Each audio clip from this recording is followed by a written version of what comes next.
Olá, amados, bom dia, graça e paz. Louvado seja o nosso Senhor Jesus Cristo por mais um dia. Até aqui nos sustentou o Senhor que fez os céus, a terra e o mar, tudo que há, e pela submissão do coração herdou tudo do Pai. É o primogênito de toda a criação, primogênito na ressurreição e unigênito do Pai. O único mediador entre Deus e homens, aquele que por adoção somos feitos filhos do Deus vivo. Porque todo aquele que nasce segundo Adão, do qual o primeiro homem que entrou o pecado, está como filho bastardo, mas através do segundo Adão superabundou a graça, e todo aquele que persevera com a fé, segundo a graça opera em nós, é considerado filho do Deus Altíssimo, perseverantes do início ao fim nas obras de justiça, de equidade, agindo sempre na imparcialidade, exercendo o direito, o qual nós perseveramos. Segunda Reis, no capítulo 4, do versículo 38 ao 41, nos fala da morte que havia na panela e é tirada. Diz assim: E voltando Eliseu a Gilgal, havia fome naquela terra, e os filhos dos profetas estavam assentados na sua presença. E disse ao seu moço: Põe a panela grande ao lume e faze um caldo de ervas para os filhos dos profetas. Então um saiu ao campo e apanhar ervas, e achou uma parra brava, e colheu dela a sua capa cheia de coloquíntidas, e veio e as cortou na panela do caldo, porque as não conheciam. Assim tiraram de comer para os homens, e sucedeu que, comendo eles daquele caldo, clamaram e disseram: Homem de Deus, há morte na panela. Não puderam comer. Porém ele disse: Trazei, pois, farinha, e deitou-a na panela, e disse: Tirai de comer para o povo. Então não havia mal nenhum na panela. Havia fome, né? Os filhos dos profetas, juntamente com o povo, né, estava sem alimento, né, estava na escassez. A Bíblia diz que o reino dos céus não é comida e não é bebida. E também nos ensina que devemos buscar em primeiro lugar o reino dos céus e a sua justiça, e as demais coisas ele nos acrescenta. Quando nós depositamos a nossa confiança nele, ele nos acrescenta o pão nosso de cada dia, né? Ele nos ensina: não andeis com solicitude com esta vida. O que é mais para o corpo do que a vestimenta e o alimento, né? Ele ainda nos cita: não vê os pássaros que não têm celeiro e nem trabalham, e nada lhe falta, né? Do qual o Pai, o agricultor, os alimenta, né? Não vê os lírios do campo, né, que não fiam, não tecem, nem Salomão na sua maior glória se vestiu grandemente. O Pai, que é o agricultor, tudo cuida, né? Quanto mais aqueles que são por adoção, né, além de aqueles que fazem a vontade do Pai, que ganham um irmão, né, e aqueles que fazem a vontade do irmão, tem além de um irmão, um amigo na adversidade. E ele é a nossa confiança, ele é aquele que supre as nossas necessidades. Mas ali os filhos do profeta colheram algo para alimentar do qual eles não conheciam, né? Nós temos que saber aquilo que nós estamos alimentando espiritualmente, né? Porque muito alimento, ao invés de acharmos que está nos conduzindo à vida, está conduzindo à morte, assim como havia morte na panela. Porque temos que alimentar, né, da farinha, da qual, através do exercício constante da fé, né, é o pão da vida, do alto, né, sem hipocrisia, sem o fermento. Porque muitas vezes, quando Jesus mesmo disse: acautelai-vos do fermento dos fariseus, porque uma levedura toda a massa. Tem alimento que se conduz à morte, assim como havia morte na panela, né? Estava alimentando de um caldo, né? Caldo é um alimento líquido, né? A Bíblia fala sobre o alimento, né? Todo mundo começa com alimento líquido, né? Assim como as crianças recém-nascidas alimentam do leite, né? Mas nós temos que, através do exercício constante da fé, estar alimentando num alimento sólido, né? Jesus disse: de agora em diante só haverá um mestre entre vós. Paulo vai dizer, né, muitos de vós já deveriam ser mestres, né? Embora só há um mestre, mas pelo tempo da caminhada deveriam estar alimentando de um alimento sólido, né? Não falo da sabedoria desta era perversa, dos poderosos que já vai desvanecendo, mas da maturidade, da plenitude em Cristo, do qual alcançamos a média estatura, né? Porque quando se fala em estatura, não podemos, temos que ficar vigilantes, né? Se tivermos baixa estatura, né? A Bíblia diz que os tímidos não herdarão o reino dos céus. E mesmo porque Deus nos concede espírito de ousadia e não de covardia. Mas sabemos também da grande estatura, o caso do gigante Golias, né, que chegou com toda a arrogância, né, desprezando o seu oponente,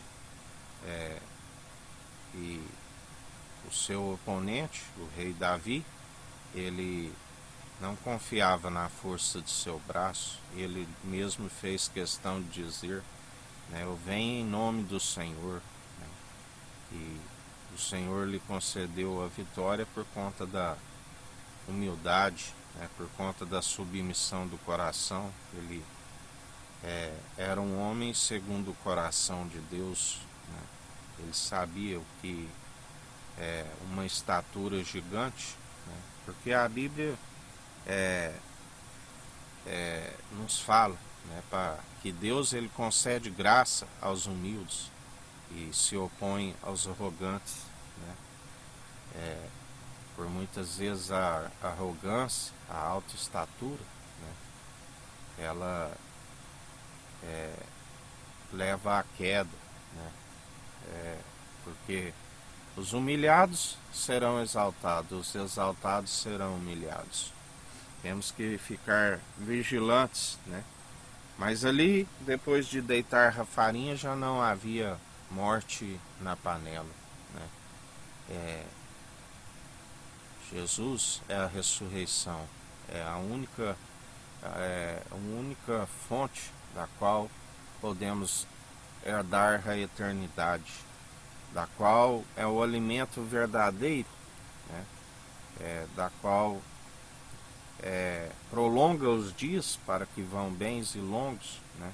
E alcance a vida eterna, porque Ele é aquele que tira a morte, né?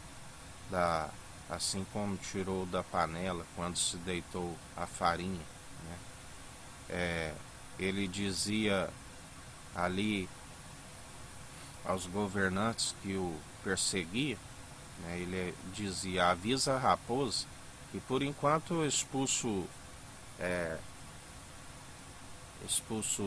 demônios, né? Faço libertação e curas, mas avisa a raposa que dentro de 3 dias estarei pronto, né?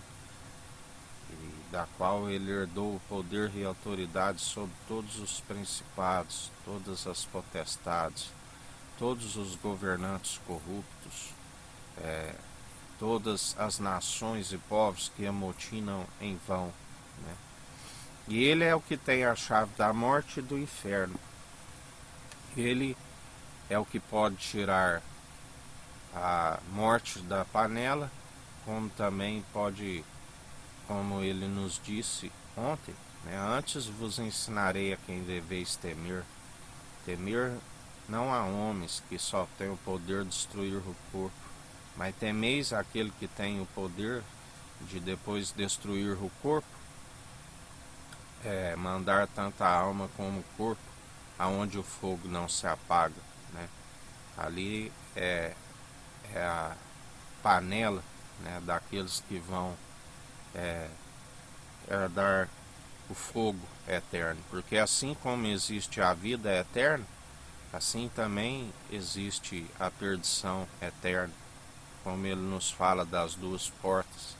Andai pelo caminho estreito, né, pela porta estreita, que ele disse que não é fácil, mas ele também disse: tende bom ânimo, eu venci. E ele é aquele que nos concede bom ânimo para perseverar dia após dia, e ele é aquele que nos torna vencedores em Cristo Jesus. Quando nós não nos gloriamos, antes gloriamos em nossas fraquezas, da qual a sua graça nos basta e nos aperfeiçoa, né? Assim, nós devemos perseverar, porque existe uma porta larga, né, espaçosa, o caminho que leva à perdição, né? Este caminho, muitos são os atalhos, né? Muitos são caminhos sinuosos, tortuosos, né? E largo e espaçoso, onde a Bíblia diz que muitos entrarão por ele, né? Porque os que entram pela porta estreita é um pequeno rebanho, porque tem que ter perseverança, né? Tem que fugir do mundo, porque aquele que ama o mundo e o que há no mundo não ama a Deus, né? Aqueles que entram pela porta, ele disse: eu sou a porta.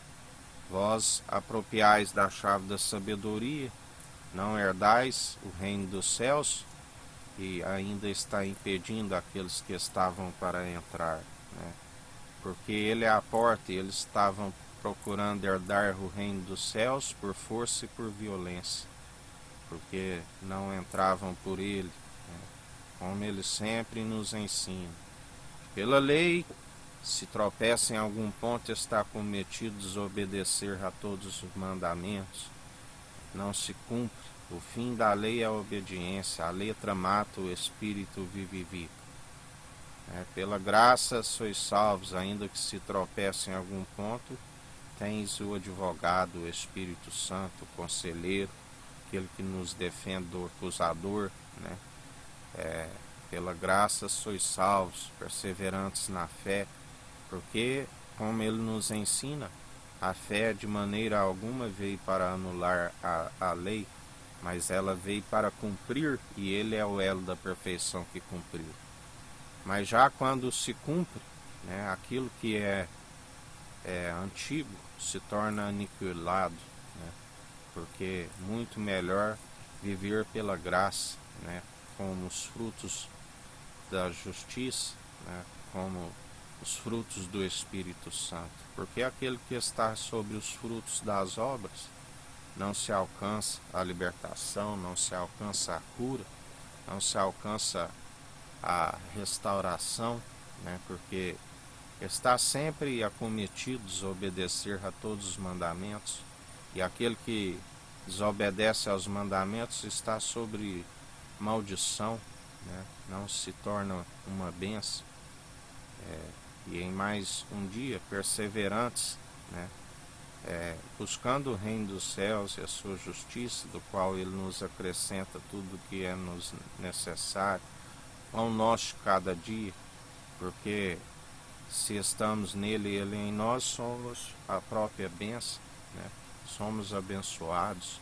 Antes mesmo de abrirmos a nossa boca, ele sabe das nossas necessidades, como um irmão na adversidade.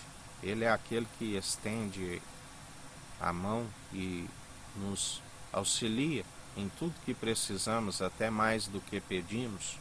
Basta andar na fidelidade, né? Ser fidedigno. Davi era um homem fidedigno, era um homem que andava de benevolência, até mesmo com os seus adversários, né? Porque bem-aventurados são aqueles que usam da misericórdia, porque serão fartos de misericórdia, né? Usai da benignidade, da benevolência, fazendo assim, orai pelos vossos adversários, fazei assim, acumularei brasas sobre as suas cabeças, né? Devemos perseverar sempre com um espírito manso. A Bíblia diz que Moisés era um homem mais manso da terra, né? Ele tinha mansidão, a virtude do Espírito de Cristo, né? Através da mansidão, da longanimidade, né? Porque para Deus um dia como 1000 anos como um dia. Mas quando nós perseveramos segundo o seu Espírito, nós temos a mansidão para resolver, né? Não com o coração agitado, mas nós temos que agir segundo o Espírito, nós temos que orar, nós temos que analisar a situação, né? Até mesmo manejar bem a palavra da verdade, porque é através de manejar bem a palavra da verdade, a revelação, que o inimigo não toca em nós, né? Que o inimigo vê quando há perseverança em nós, há aquilo que está escrito: sujeitai-vos a Deus, a Cristo, e resisti ao diabo, e ele fugirá de vós. Ele não suporta, né, aqueles que andam na mansidão, na longanimidade, aqueles que operam segundo o amor, porque ele é o pai da mentira, ele gosta de ódio, gosta de discórdias, né? Mas aqueles que apartam uma briga, né? Aqueles que a Bíblia diz que não vês um pequeno incêndio no bosque, né? Se torna, inflama, queima tudo, né? Assim é a língua, né? Mas aqueles que são apaziguadores, né? Aqueles que perseveram na mansidão, são os bens-aventurados, né? Exortam sim, falam a verdade a todo momento, porque se a verdade está em nós e nós nele, a boca fala o que o coração está cheio. Muitos não iriam suportar a sã teologia de Cristo, porque amoldaram seus ouvidos para interesse próprio e não suportam ouvir a verdade, né? A Bíblia diz que aqueles que ouvem a verdade no início geram um descontentamento, né? Porque a verdade confronta os pecadores, aqueles que estão no ministério da iniquidade. Mas com o tempo surge, né, um efeito, porque a palavra ela é viva e eficaz, ela sonda o interior, né, e aquilo fica ali no coração, né, fica alertando, avisando, né, o Espírito avisa, alerta, né. Aqueles que amam, né, a exortação, eles alegram quando se ouve uma exortação, porque sabe que a exortação é que é viva e eficaz. A exortação são os chicotes, os açoites, né, que através deles há uma purificação do interior para fora, do coração, da alma, né? E ele disse: esta casa da qual tu vives no meio deles, né, uma casa amotinada. Mas continue falando a verdade. Aquele que quiser ouvir, que ouça. Aquele que não quiser, que não ouça. Né? Cabe a nós exortar, usar da vara da disciplina, né? Porque é a exortação que liberta, que cura, que expõe, né, as más obras.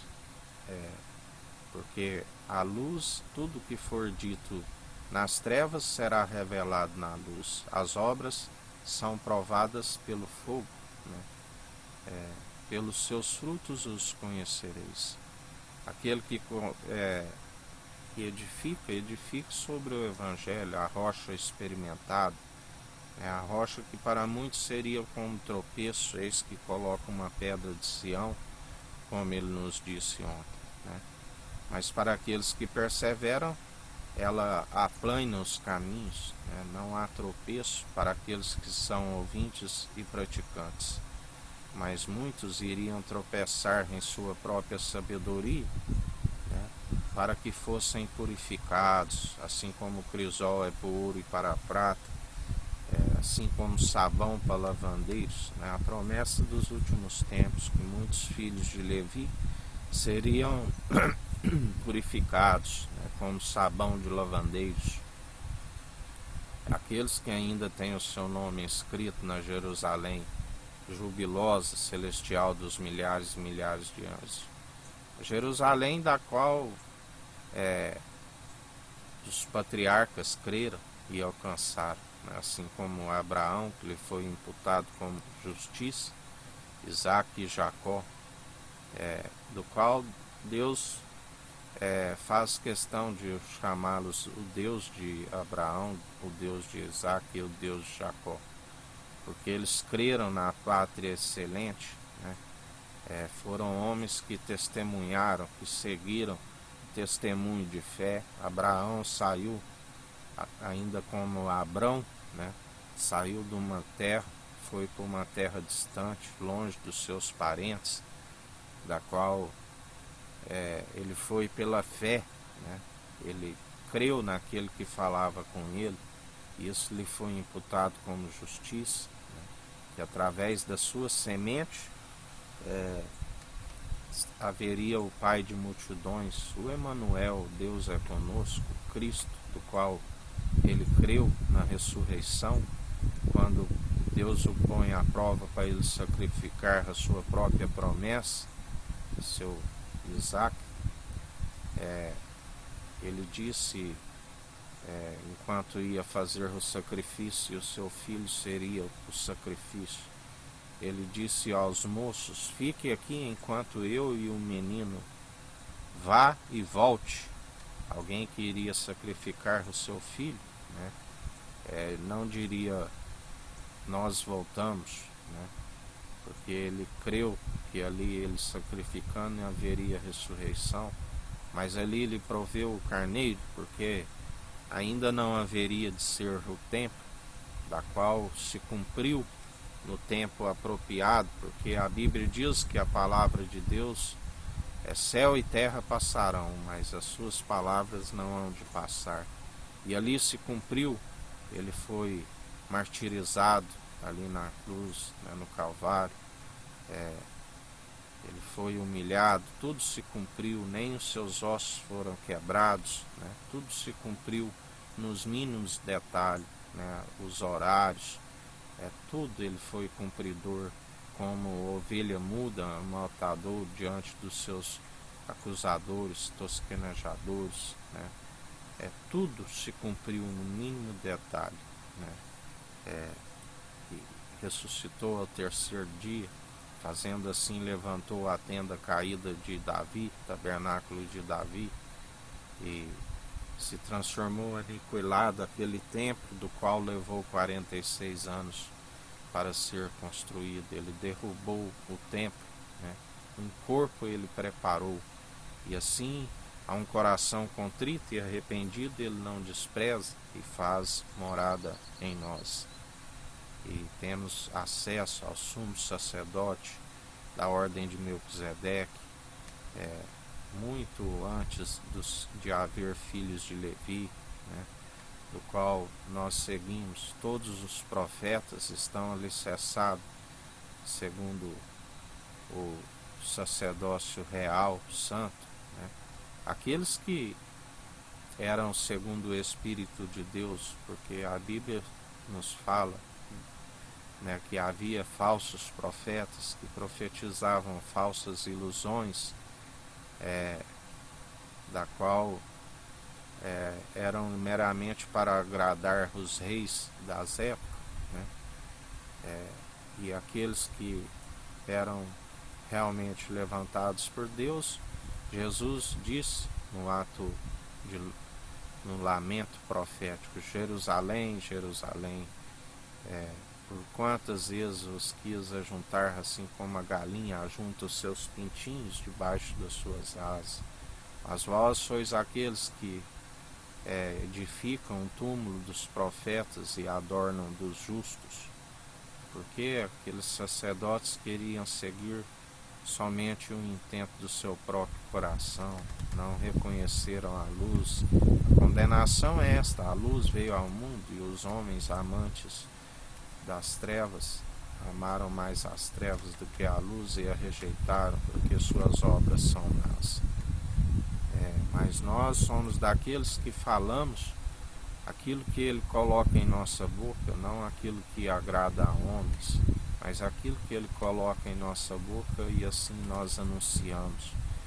Nós falamos como voz do grande profeta, a promessa de Deuteronômio 18:18, porque Ele diz: de agora em diante sois irmãos, e assim nós perseveramos como irmãos em Cristo Jesus. Mas quando falamos por sua voz, que a sua voz é profética, não é meramente palavra destituída de sabedoria, mas são palavras acompanhadas do seu poder e da sua autoridade ao mover sobrenatural.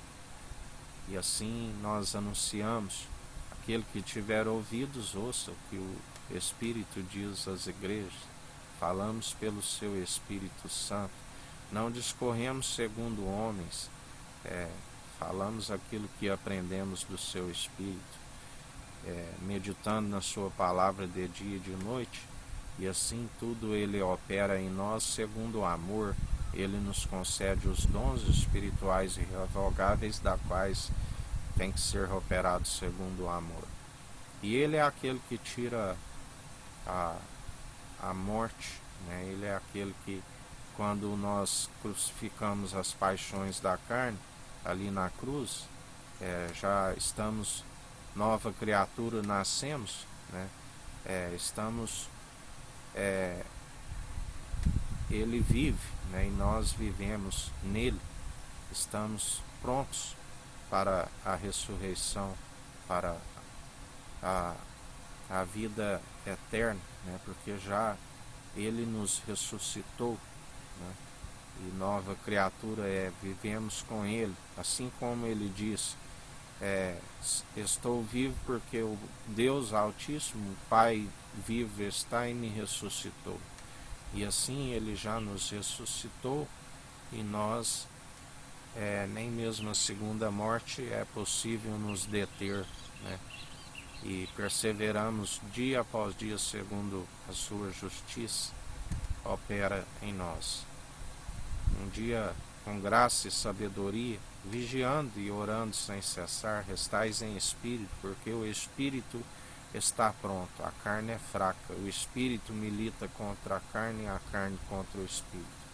Mas estejais prontos, mostrais que o espírito habita em vós, pelo vosso bom proceder.